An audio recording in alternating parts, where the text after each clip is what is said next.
kickstarting a commercial lunar economy. And it probably surprised a lot of people. This is coming out of DARPA, which is a Defense Department organization.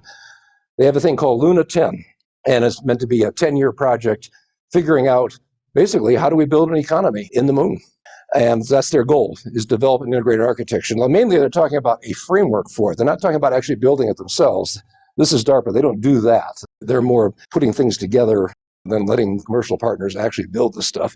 They want to get a self-sufficient commercial economy going by 2035, but kind of an ambitious goal. They announced it back in August, and then recently they've selected a bunch of companies, which is what drove it to be in today's news. For those who don't know what DARPA is, it's Defense Advanced Research Projects Agency. It was created back in '58, essentially in response to Sputnik, the Russian launch of the first satellite. Their mission statement is to make pivotal investments in breakthrough technologies for national security. It's interesting. I'll get to why are they involved in the last slide on this. Their focus is on major transformational changes. They don't fiddle around with little incremental stuff. They essentially do R&D funding and program management. They only have 220 people, and that's an increase. They used to only have like a couple hundred. But all the way going back to '58, they have played a major role in an awful lot of major technology advances. Essentially, they did invent the internet. It wasn't Al Gore. It wasn't literally them. It was the programs that they were funding. They were working with Vincent Cerf and those kind of people between the academics and the industry. They made up all the protocols for the internet. They implemented in the case of ARPANET, but like TCP/IP, which is a standard protocol set for networks, they invented all that. GPS, it really was pretty much them. They do things like sponsoring contests. And they've done that for autonomous vehicles, robotics, computer operating systems, the multitasking operating system, Multics, it kind of set the tone for almost everything that came after that. The drones, even messenger RNA vaccine, they funded Moderna when they were coming up with this stuff. So they have a good track record, is what I'm saying. So it's kind of interesting that they're coming into this. So they have an initial study. The first is just 7 months. And their funding turns out 14 companies. They didn't specify the number, but they've done 14, up to a maximum of $1 million each on this phase. And the results will be presented in April at a NASA conference on Surface Innovation Consortium, and with their final report in 2024. They picked 14 companies. The work areas that they're working in are communications, navigation. You can kind of expect it, but it says they're trying to think, what are all the things that have to come together and work with each other? And that's really the key, is that what they saw was an awful lot of efforts going on where, this company is doing 3D printing with lunar regolith, and this company's doing that. They're trying to visualize how it's all going to fit together in an actual economy. Okay, so construction, robotics, market analysis, just figuring out who's going to buy what. That's actually one of the hardest parts of the whole thing. Mining, in situ, resource utilization, power. How do you get your power? Transit, mobility, logistics, that kind of stuff. In their August announcement, they also listed some other areas that are obviously going to be important, and they weren't addressed in this first go-around. So probably either they didn't get enough responses in the other areas, or they're just not ready to deal with it yet. But there's a couple that strike me as being absolutely essential. Agriculture and life sustainment. You got to work out an awful lot of details there if you're really going to have somebody living on the moon as opposed to just visiting for 5 days. So the 14 companies, they all supposedly offered a clear version and technically rigorous plans. And these are the companies, and a lot of them we've heard of, the Blue Origins and the SpaceXs, and then there's some smaller ones in there as well. They didn't actually mention in their press release what each company is doing, but some of the companies have mentioned what they're doing. For instance, somebody is building on a robot. Firefly Aerospace, you might think they're building engines or something, but actually they're building spacecraft hubs to host and service, in particular to service spacecraft.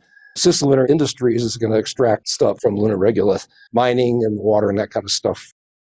So anyway, they've identified some initial roles for these companies to start working on. And the key thing is to kind of put them together and say, okay, if you guys are trying to build the economy, what do you have to supply to each other? They're just kind of working out the high level. How's it going to fit together? There's a lot of questions. Why is a military organization getting involved in it instead of just NASA? It's an obvious question. A couple parts to this answer. First of all, it complements NASA efforts, and that's what they have said, and I think they're right. Basically, NASA doesn't do what we call space development, which actually is what NSS is all about. The space development meaning building an economy, building permanent structures, eventually settling with people. NASA doesn't really want much to do with that. That's really it's just not their thing. They don't do that. And they say it pretty explicitly. They focus on science, first of all, and they focus on exploration. And that includes robotic exploration as well as human. And they're doing that, and they do a lot of that. They do a good job. But space development. That's not their focus, and they don't really believe they should be doing it. They don't really believe Congress wants them to do it. So, for instance, what we end up with is kind of the flags and footprints operations. We're going to go and we're going to drop off people on the moon for 5 days as practice for going and dropping off people on Mars for 20 days. That's not really building an economy. That's essentially just tourism. And so what they're saying is, really, NASA's not doing this. Somebody ought to step up and start putting all this together, and they're offering themselves. One thing about them is out-of-the-box thinking. That is definitely their strength. That is their specialty. That's what they do, and they have an excellent track record on that. And part of that is they're not constrained by political considerations. NASA is. They have to keep jobs for the people who built the space shuttle. They're not hindered by that kind of stuff at all, and that's actually a big help. It goes a little deeper than that, though, and it really comes down to strategic thinking. Because NASA's goals are fundamentally science and prestige, meaning the flags and footprints put people on Mars for 5 days, they're not really thinking strategically. Well, the military is used to thinking strategically. That is what they do. And of course, their main charge is national security. But that really, in national security, is kind of broad. It really includes economic interests as well as purely military kind of stuff. Like, they worry about the strength of the industrial base because they know that they can't defend the country if they can't build the weapons that are needed to defend it. And this is sort of an extension of that kind of thinking. Because realistically, what's going to happen in space is kind of a squatter's rights kind of a situation. Whoever goes there, and by there, that could mean landing on the moon and building a base of some sort.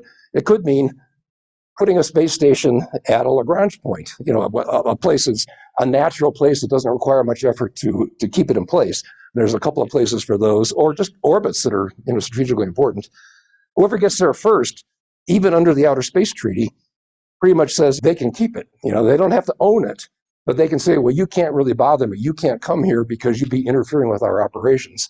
And that's pretty much what's going to happen. And that's even consistent with the Outer Space Treaty. And related to that, it comes down to some of the military goals, for instance, include freedom of access of the seas on Earth. And that's why you see these disputes come up. China's the big example here with the South China Sea.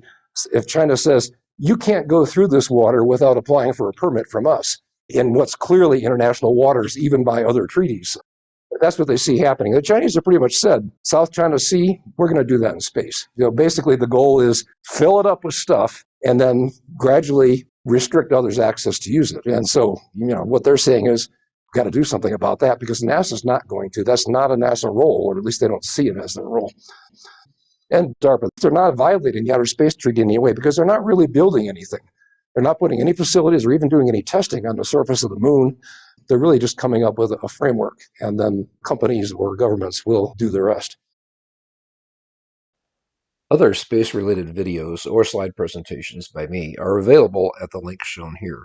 That includes a web page and also a list of videos at my YouTube channel, so you can view them or subscribe for notifications about future videos. These presentations are mostly made as part of the meetings of the National Space Society's North Houston chapter, and the link to that is shown. Topics like these are presented as part of a monthly news segment, and there are also lots of other interesting speakers and open discussions. You can attend in person or online via Zoom. Come join us.